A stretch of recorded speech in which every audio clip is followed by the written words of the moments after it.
The top stories: expert says GERD key to addressing energy shortage and enhancing regional cooperation in the Horn of Africa.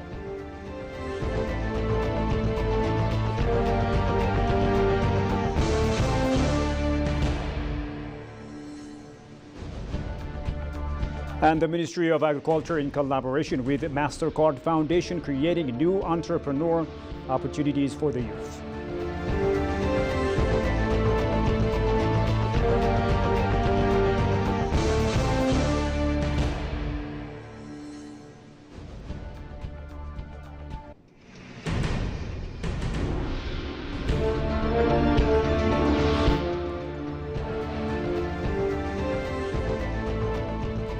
Hello and welcome to EBC World English News with me, Shfarao Lakaw, and thank you for watching us. Now, the Ministry of Trade and Regional Integration announces that Ethiopia is optimistic about concluding its World Trade Organization WTO accession at the 14th Ministerial Conference in Yaoundé, Cameroon in March 2026. Briefing journalists, Minister of Trade and Regional Integration Kassahoun Goffé highlighted the progress made in the fifth round of negotiations, citing a significant reduction in inquiries from WTO members from 181 in 2020 to 110. Ethiopia is set to provide comprehensive responses by May 2025. The country has also initiated bilateral market access negotiations with 12 out of 17 nations, including the US and the EU. Based on mutual exchange, Kassahoun noted that 19 countries, along with the World Bank, have strongly backed Ethiopia's accession efforts. With a GDP exceeding $206 billion and a fast-growing economy, Ethiopia sees WTO membership as a gateway to a predictable global market. The government has established a 35-member technical committee and a dedicated negotiating team to oversee the process. While some nations have undergone over 12 rounds of negotiations before securing membership, Ethiopia hopes to conclude its accession at MC14. The next round of negotiations is scheduled for July this year.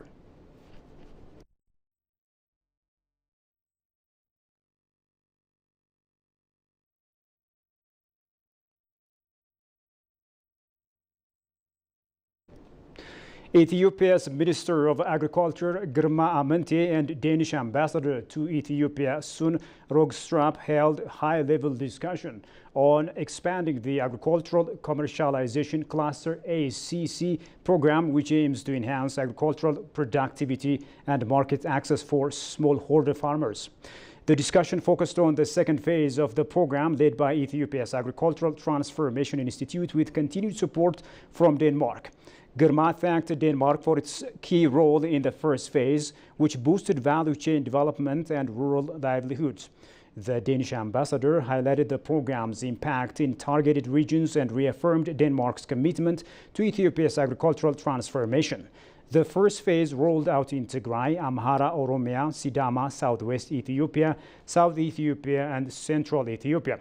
The second phase will expand to Benishangul Gumuz and Somali regions, further modernizing agriculture and ensuring food security. Both sides also discussed opportunities for collaboration in climate-smart agriculture, agribusiness, and technology transfer.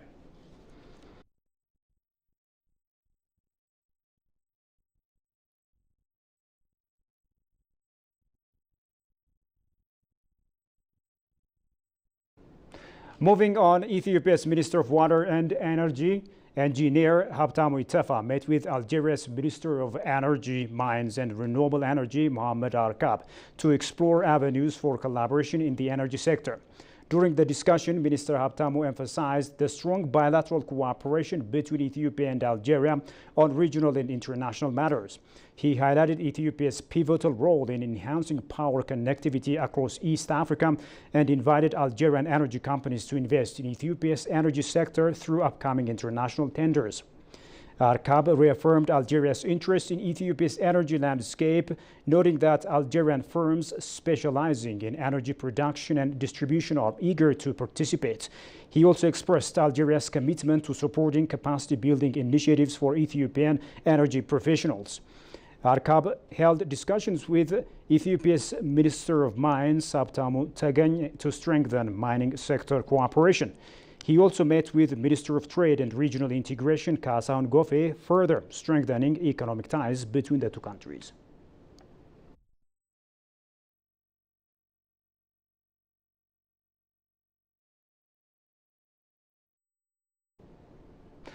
And now moving to stories selected for detailed analysis, the Grand Ethiopian Renaissance Dam Gerd is hailed as a transformative project with far-reaching benefits for the Horn of Africa. Defense and foreign policy expert Noah Midamba say the dam holds the potential to address energy shortage, enhance regional cooperation, and stabilize water resources. Tegestarnisa has more on that.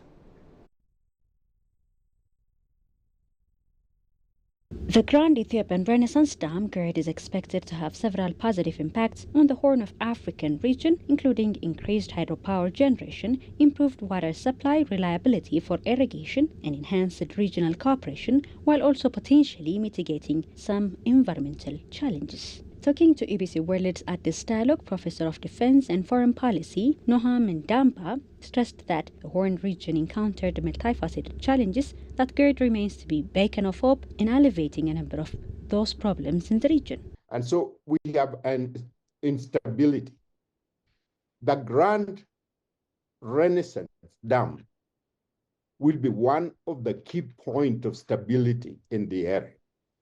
And the reason why I'm saying that is there are only 4 countries in Africa that has full access to electricity.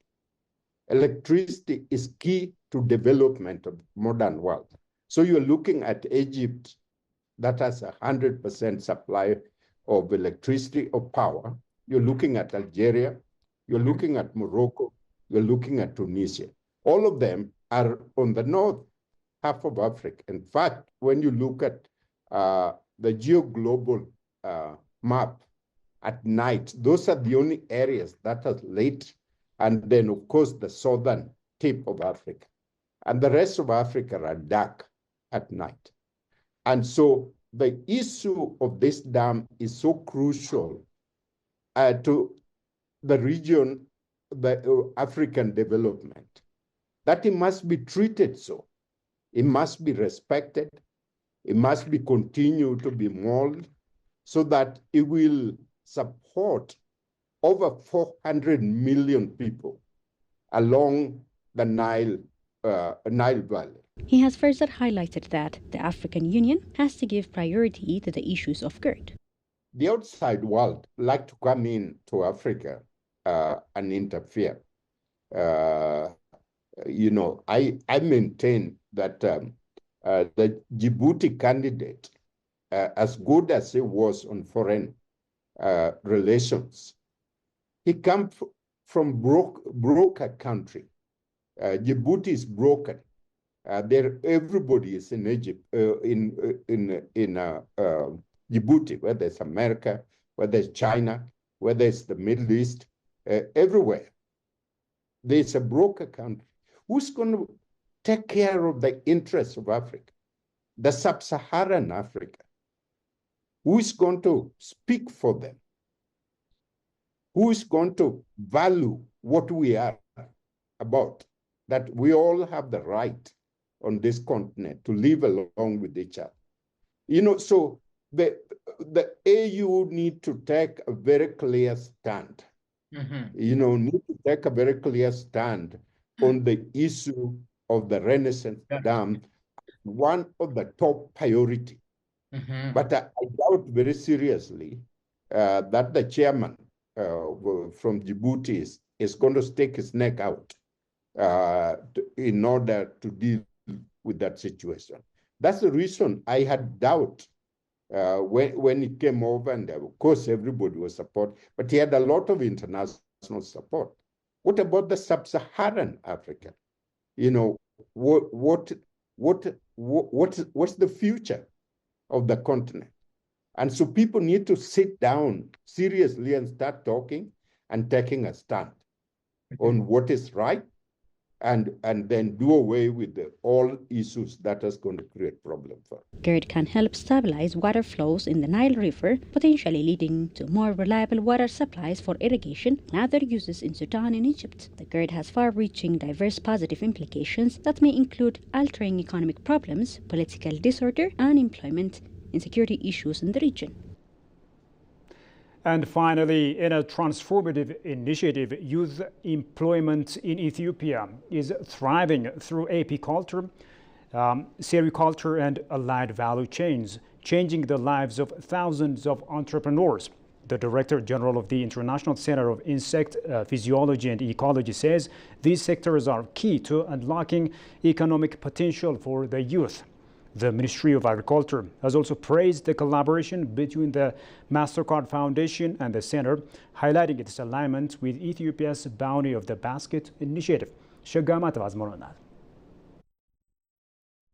The International Center of Insect Physiology and Ecology, in collaboration with MasterCard Foundation, organized a youth learning summit in Addis Ababa. The summit aims to celebrate impact stories in 5 years of transformative progress in youth employment through apiculture, sericulture, and allied value chains. In his opening remarks, Director General of International Center of Insect Physiology and Ecology underscored that science, technology, and innovation are powerful enablers of economic transformation and job creation for young people. Noting the vision of the project in equipping youth with the skills, knowledge, and networks to build sustainable, dignified life in the honey and silk value chain, he praised the impact of the vision in Ethiopia, where thousands of youth became beneficiaries. Today, we're proud to witness the impact of that vision. Thousands of young entrepreneurs across Ethiopia are now learning, earning livelihoods, creating jobs, contributing to their communities, and strengthening local economies. A few days ago, I was in Senegal, and I spoke to some people there about the experience that is taking place here. And don't be surprised that you have one day a high delegation from that country coming to learn from you, because there is only one youth, the African youth, with the leadership of you.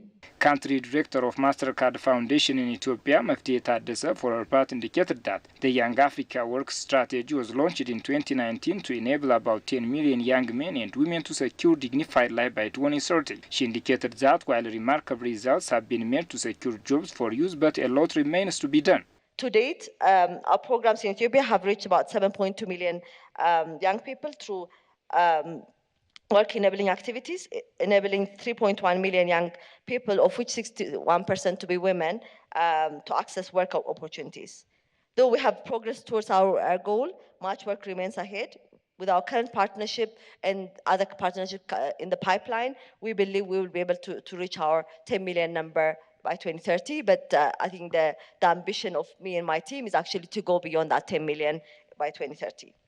Coming to the MOESH program, this partnership was one of the earliest partnerships that we developed at the foundation. It was anchored on creating work opportunities for young people in Ethiopia in honey and silk value chains, as many of you are aware. The program aimed to secure dignified and fulfilling direct employment opportunities for 100,000 unemployed youth, with 60% of the target to be women. By providing youth with appropriate knowledge, skills, enabling them to establish beekeeping and sericulture business enterprises. Ethiopia's State Minister of Agriculture, Fukru Ragasa, for his part outlined that the project aligns with the government's bounty of the basket and transformed the lives of many Ethiopians. The beekeeping is one of the commodity that we focused on because it has significant contribution to our strive in food and nutritional security, to the economic support, and to the job creation. So the activities being done by ECPA and the support of MasterCard Foundation, the MOESH and the Maya project is very much aligned with the government initiative of the Lemat Trufat. Since then, millions of modern beehives is distributed and transferred to the youth, the women, to the farmers, and including to the pastoralist areas. The summit, which was held under the theme Harnessing Apiculture, Sericulture and Allied Value Chain for Youth Employment, was attended by youth entrepreneurs, policymakers, private sector leaders and development partners, underscoring the necessity of collective action to access finance, market linkage and policy frameworks. Well, dear viewers, you have been watching ABC English News with me, and now a quick recap of the top stories. Experts say GERD key to addressing energy shortage and enhancing regional cooperation in the Horn of Africa.